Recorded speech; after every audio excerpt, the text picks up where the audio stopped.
Hello, ladies and gentlemen, and welcome to a Gitbag the Great review of For Honor. One of the best games I've played in the last year or so, and admittedly one I didn't really get into until quite late after it had come out, and after the initial buzz had somewhat died down. But I can definitely say this is a game well worth purchasing, because the amount of fun you can have with what is a moderately simple complex is, just fascinating. It's like a very simple game in terms of its mechanics, but the amount of gameplay styles it has and the amount of ways that you can employ this simple mechanics are genuinely really interesting. And that in large part comes from the fact that this is a hero-based combat game where you can play either one-on-one or in multiple player battles with computer-controlled enemies milling around the battlefield, where you are your own hero trying to direct the flow of water that is your troops funneling into the battle.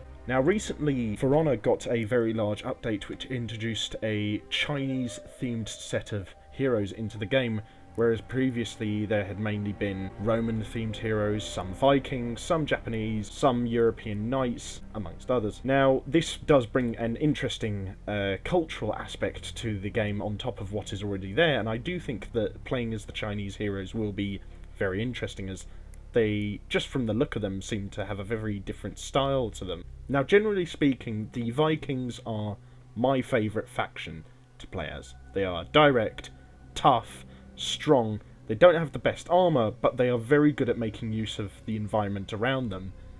Their kind of antithesis would be the Japanese, who are not massively heavily armoured either, but are much quicker, much more mobile, and much more pinpoint precise in terms of their attacks. Even their larger heroes are quite mobile, although there is one in particular that I think could do with some reworking on how quick they are, although considering his size I don't think that's massively possible, and if you're an avid player of For Honor you'll probably know who I'm talking about. Then you've got the European Knights, who are generally kind of like an all-rounder. They're heavily armoured, they're not the fastest, and they don't necessarily have the heaviest hitting power, but at the same time they have a lot of combination of different styles amongst their individual heroes that makes them still a very interesting faction to play as.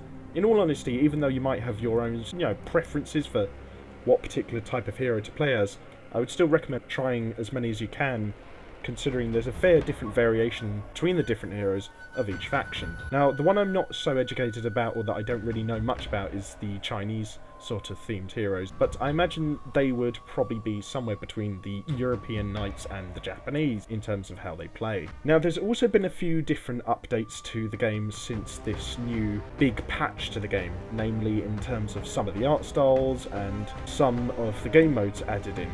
Namely, in terms of gameplay styles, the most significant change is the addition of the game mode Breach, which is basically kind of like just an attack and defend siege warfare mode. It looks very interesting, and I'm going to be very looking forward to trying it. Mainly though, so far I've just primarily played the one-on-one duel and the 4v4 battle modes, as well as also had a run through of the campaign. And if you guys have been keeping up to date with my recent straw poll, you'll know that the winner of that straw poll was indeed For Honor, so I will be doing a playthrough of the main campaign of it sometime soon. It's a very simple story, and it's one that doesn't really provide many twists and turns, and I feel that this game was put into production more so to concentrate on building a cracking multiplayer experience. Although there is, of course, one very significant issue that holds down the multiplayer online experience, and that is unfortunately that the servers primarily are peer-to-peer based. Now, keep in mind, I'm not entirely against peer-to-peer based internet service when making a primarily online based video game. They do have their use, and they are practical for perhaps making a more user interface reliable video game, particularly when it's primarily online based. But it does have certain issues, particularly if one or both of the players involved in a match are perhaps not on the best internet connection.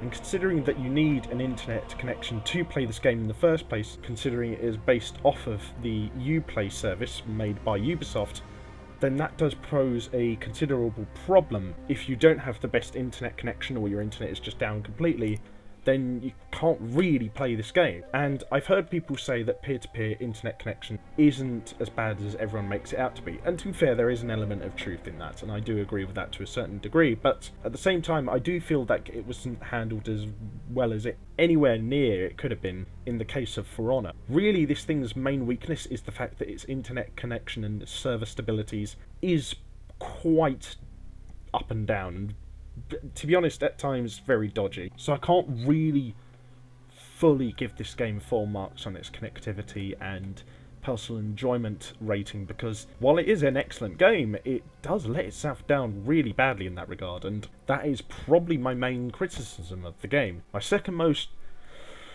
I've already mentioned it. It's probably the fact that the story is a little bit just kind of straightforward. Doesn't really twist anything. Doesn't really, make anything interesting.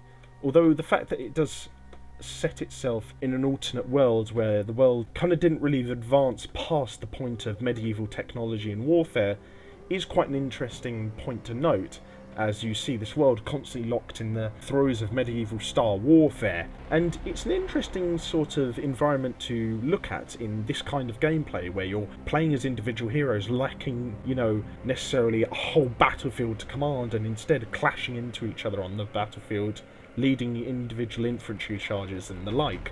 It's very different, of course, to an experience of playing something like Shogun 2 Total War, Medieval 2 Total War, or Cossacks, or something like that.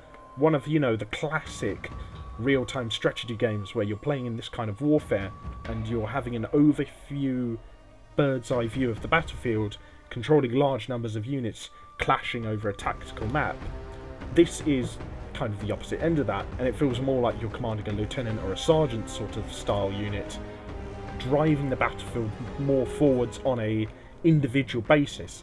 And as a result, the user interface experience, I feel, is more impactful because you're more there in the action, even though your actions individually are perhaps less impactful than they would be in a real-time strategy game where you're commanding an entire army. Although I would still give this game, some pretty good cred for trying to get into a scenario where you can impact the battle in a tactical way, because you can certainly do that. And if you aren't interested in that, there's always the one-on-one duel mode, which is probably my favourite mode in the game, where you are tested for your one-on-one combat skills more than anything, and it's all of a sudden a sort of sweaty and angry and ferocious battle of wills, and really can test your individual skills with a particular hero. Although, I will admit, my constant use of the Raider and chucking people off the edge of cliffs kind of does out of the way with any sort of individual skill, as I perpetually get abused in chat by people who, quite frankly, just do not like that sort of playstyle. Can't say I really blame them though, because getting chucked off the cliff in this game is pretty annoying. Still, let's go and look at some kind of gameplay styles that, maybe differ from one another, and see how we get on. So, as you can see, as with my previous gameplay videos, my gameplay is being slowed down a bit by the fact that I do have fraps on. And there is the dodgy connection in employment. Really, if you're trying to create any video game footage of this game with something like fraps, you're going to have a really hard time, because the stress it puts on your computer is quite considerable anyway, and with a already thin connection to the internet that For Honor does have, it's kind of a crapshoot to stay connected. I mean, it's kind of a crapshoot to stay connected even at the best of times when you're trying to just have a simple game. So we're going to try again, and we're going to see where we can get off to. I don't know, just with anything, quite frankly. Round one. So here we have the 1v1 duel mode. As you can see here, we are up against one of the Chinese heroes. Again, apologies for the slowness of the gameplay in the background, as with the last video, but of course using fraps is not exactly the most practical way to record gameplay footage. Hopefully though, even with the slowness of this video game footage, you'll be able to see some semblance of what makes this game fun. Now, I'm playing as my main, the Viking Raider, who is generally not the most consistent in terms of stamina, but is good at stunning people and using the environment to his best abilities and best capabilities.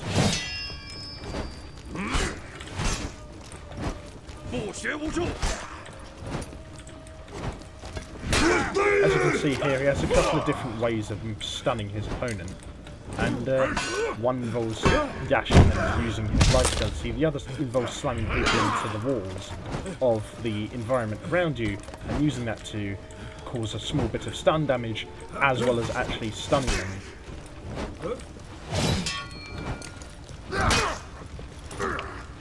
Now you can see this environment has quite a few hazards around it that you can use to cause damage to your opponent. Of course, it is inhibited a bit by the fact that I am using fraps to record my gameplay, which does slow down my gaming experience a little bit, and also the fact that I'll be perfectly honest, have no idea how to fight the Chinese heroes, because they've only just been introduced. So my knowledge of them, like I said, is a bit limited. But here's what the Viking Raider does best. Charge and attack people and try and cause stun damage in order to use the environment around him to his best capabilities.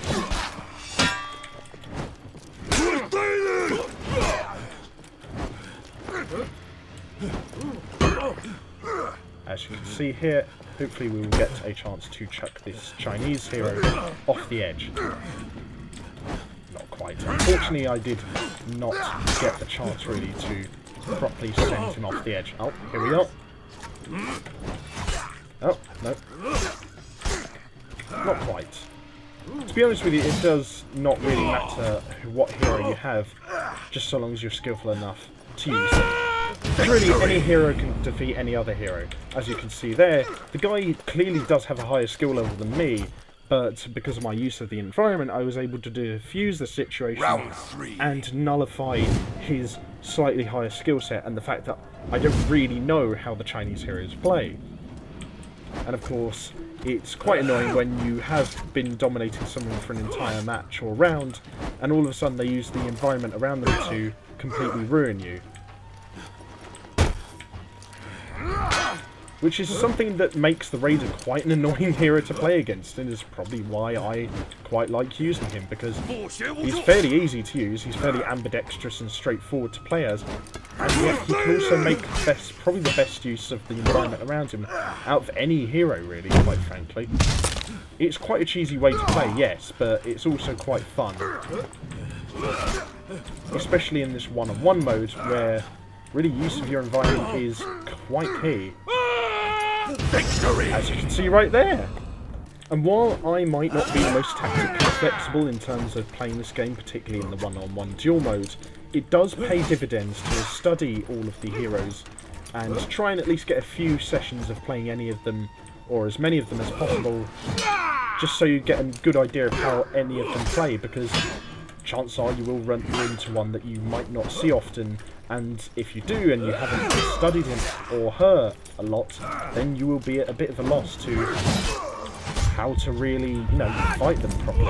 As you can see here, I'm getting my arse kicked, and it's primarily because I'm not really fully aware of how the Chinese style heroes play. So research and at least trying the different heroes out a few times if you can is definitely worth something, looking into, because it will help you in the long run. Round 5. Especially if, like me, you play mainly on the 1v1 duel mode.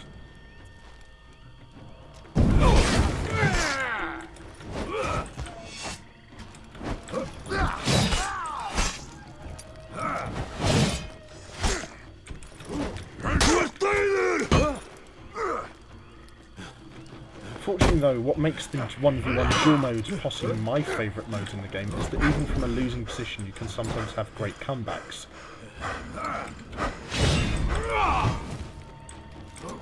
Even in situations like this, although not very often, you can have situations where you fight back from a losing position that seems almost impossible. And when you do that and you gain a glorious victory, it's even more satisfying. Now, it's very satisfying in the battle mode, but in the 1v1 duel mode, it's probably the most satisfying. It's also probably the most satisfying in this mode when you absolutely destroy someone 3-0 on aggregate, which is probably why this is my favourite game mode. It's also why I'm probably the worst one at it, because I cannot fight for hootenanny. And when you lose or finish a match just in general, or win one actually for that matter, you can choose to rematch or find a new opponent when you're playing 1v1 duel. Considering I lost, I'm going to find a new one, because I don't want to be beaten by the same guy again, because I'm a sore loser and I don't like losing. So again, we have a hero that is particularly mobile and agile, and we're going to probably have to try and use our wits a bit more than brute force to face up against this Japanese banshee of a hero. Trying to throw him off with a bit of stupidity, and it fails completely, in fact, because most of my tactics fail. Still, even though the Viking isn't as mobile as the samurai in this situation, I can use the raider's strength and ability to make use of his environment to my advantage to defeat this samurai hero, and to try and use the walls of this canyon to my best advantage, if I can try and block his attacks properly, which I can't, because I am shit. As you can see here.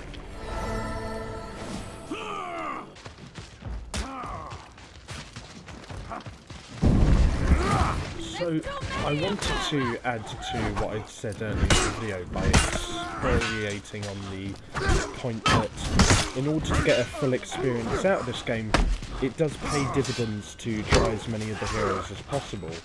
And this is even more pertinent because some of the heroes are more applicable in the team-based battle modes than in the one-on-one duels or the multi-person brawls.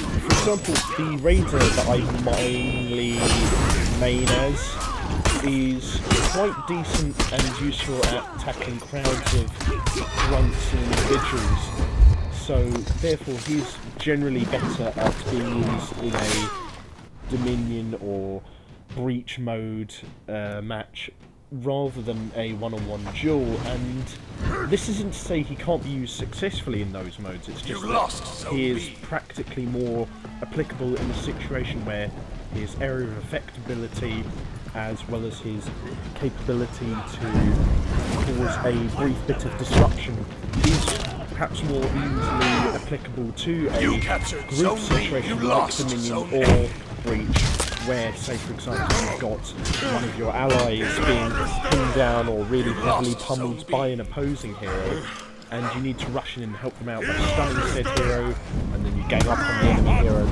basically just taking them down in a group effort.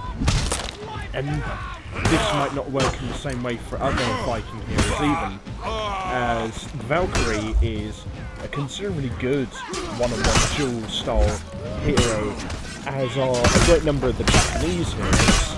So each hero has their own definitive abilities and capabilities, on top of being more applicable to particular combat situations.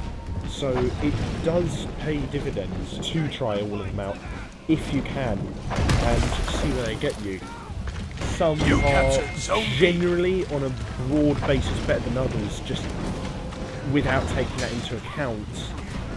And you will find some heroes, regardless of the situation, more applicable to just your skills in general, despite the fact that they might be more better suited to a particular combat situation, whether or not you might, like using them in that way. I mean, I still use the Raider a lot in one-on-one duels, even though he really isn't the best suited to that kind of game mode. Shigoki is maybe slightly better at that sort of thing, but the Shigoki is certainly no bruiser, and so therefore I prefer to use the Raider, because the Raider is like, just a really solid all-rounder, although he is probably tactically one of the least flexible and worst heroes in the game in terms of that sort of thing. Hence the reason why he's used in one of the duel situations. So it also pays dividends then to have a great deal of teamwork and sticking together in Dominion game modes and being able to communicate with each other when you are facing a difficult situation.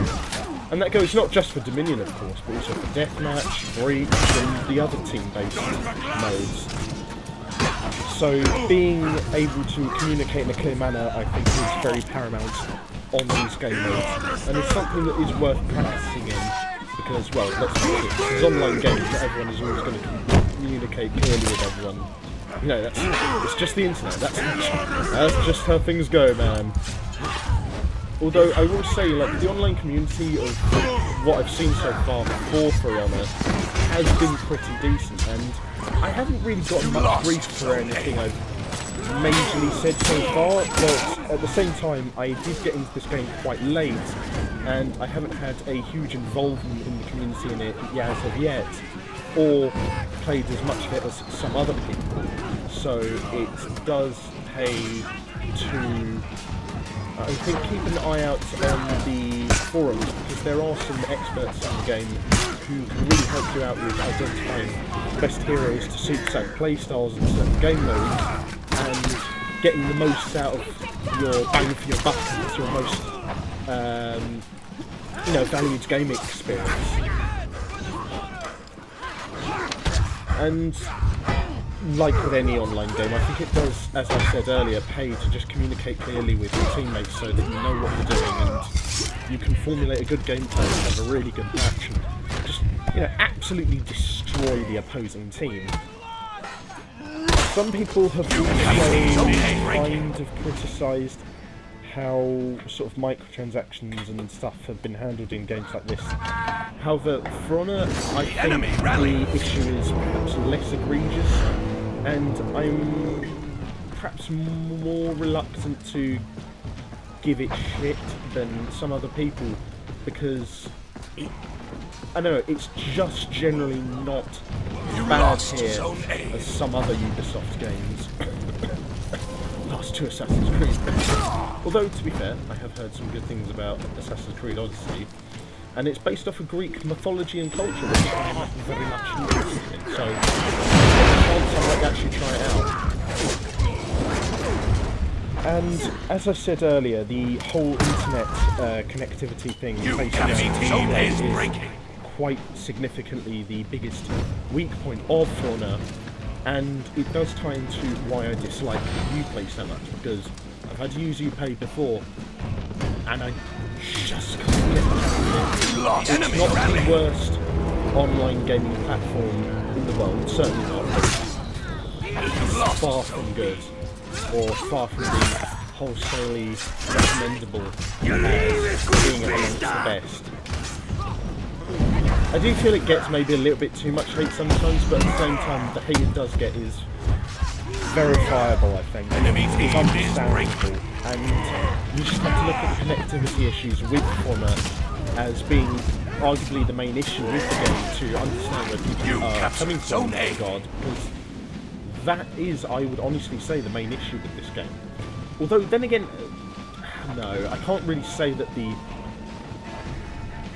plain and sort of somewhat overly straightforward story of this main campaign rather, is one of the main issues with the game, because it still pales in significance in regards to how important it is to the enjoyment of the game as compared to the internet connectivity issues. But I will say, if you're looking for a, you know, a really sort of solid voice acting experience, or a really solid storytelling experience, it's probably not like the most premier candidate, although to be fair, the voice acting in For Honor is decent enough. Like, there's a particular scene that we'll come to when I do my playthrough of the campaign that involves some of the Viking characters that has I'll be honest, a line that did make me really chuckle. So the voice acting in this game actually is, to be fair, quite decent. The story, on the other hand, is quite straightforward, and in the end has a bit of a limp payoff rather, that while maybe not necessarily being the most immediately obvious, isn't really either the most surprising, and also just isn't the most satisfying, I feel. But then again, there is bigger fish to fry and bigger issues to face in regards to the enjoyment of For Honor. And to be fair, like, most of them are fairly solvable. The internet one is pretty difficult to solve, but at the same time I do feel like there is a way of solving it, and by adding in maybe another option for internet-based servers, based on official servers or based on local area servers, I do feel like that might sort out some of the issues, because I do remember something like this being employed during the early days of Left 4 Dead 2 after that was released in 2009, where you had the option of official-based and independent-based servers, and it provided an option for different types of connectivity and modding that really gave the game a certain bit of character. And I think if For Honor had something like that, then that would probably quite help a bit towards solving, maybe not all, but some of the connectivity issues, and also providing a really good bit of user interface and user interaction into the game from the community that love this game so much. Because even after almost a full year of this game being out, it still has a very, very solid gaming community behind it that really want to do great things with it and to it, and I think deservedly so, because Ubisoft have given us a gem here.